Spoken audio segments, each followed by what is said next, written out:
আমি আর দরজা খুলতে যেতে পারবো না। আগের বার আমি গেছিলাম, এবার তুই যাবি। পারবো না। বাড়িতে কোনো বাজার নেই, আজকেও অর্ডার দিয়ে খা তুই। এটা কি? খাবারটা খেয়ে ফ্রিজে রাখতে হয় তো। রাত্রেবেলা কি খাবি? আমার মাথা কি? এটা কি মানে জল খাস সেটাও ভরে রাখতে পারিস না? কে করবে?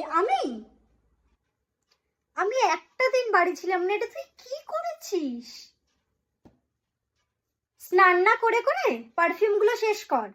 স্নান করার তো কোনো ইচ্ছে নেই। আমি এই জামা কাপড় পরেই থাকবো, তোর বাবা মা যেই আসুক না কেন আমি জামা কাপড় পাল্টাতে পারবো না।